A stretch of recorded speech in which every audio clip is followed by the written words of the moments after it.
Good morning. Welcome to the 2016 Making Strides Against Breast Cancer Broward County event.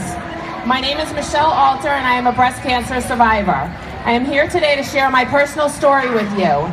I've decided that I'm going to spare you the diagnosis details because I, like many of you, have a diagnosis story that can shake just about anybody to their core. So instead, I would like to share with you why I do what I do and why I do it for the American Cancer Society.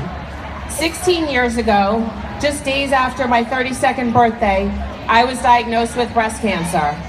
For those of you trying to do the math in your head, I'm 29. I don't know the statistics from 16 years ago, but breast cancer was less common back then for someone my age. Today, the average American woman has about 1 in 8 chance of developing breast cancer at some point in her life. So at 32 years old, I felt alone.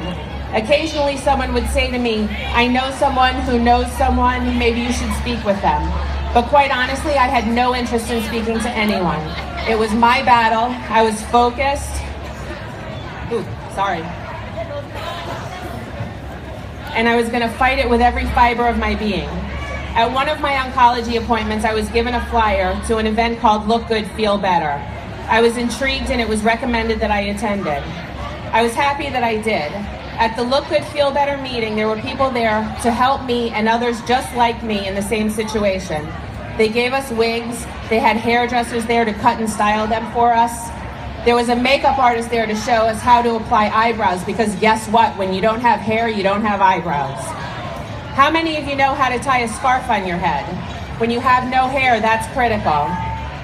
This is just one of the programs offered by the American Cancer Society and just one of the reasons they will always have my support.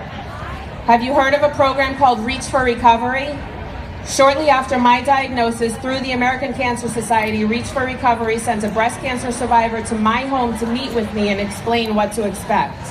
What to expect before and after chemo, what to expect before and after surgery, and what to expect before and after radiation. I don't think I need to tell you what kind of peace of mind that gave me in the midst of a life crisis. It made the unbearable almost tolerable, and it allowed me to see the light at the end of the tunnel. I started doing Making Strides about 14 years ago. I am so very fortunate that my company, the Craig Zinn Automotive Group, has backed me up, has sponsored this event for the last several years, and has allowed me to do what I do best every October. If you walk into my Lexus and Subaru of Pembroke Pines showrooms right now, you will see them all decorated in pink. Obviously, this is a cause very near and dear to my heart and one that I am passionate about. 8 years ago, my mom was also diagnosed with this dreaded disease. I can honestly say that it was easier for me to deal with my own cancer than it was to deal with my mom's. Once we reached a point where we knew my mom was going to be okay, I was able to recognize the fruits of my labor. I was able to see the advancements in technology and in treatment from my diagnosis to my mom's. I was able to realize why I spend 3 months out of the year asking everyone I know, friends and family, coworkers and acquaintances, to donate money to Making Strides Against Breast Cancer. At my dealership alone, collectively, we've probably gained about 20 pounds from all the bake sales.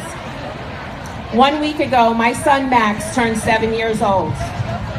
I will do everything in my power so that breast cancer is not relevant in his adult life like it is in mine. This year, over 246,000 women will be diagnosed with breast cancer, and over 16,000 in Florida alone. The moral to my story is this: let's fundraise, fundraise, and fundraise. Let's support the American Cancer Society so we can keep these programs alive and well. And let's support them so they can continue the research and find a cure. But most importantly, let's remember, with our passion, no one walks alone. Thank you.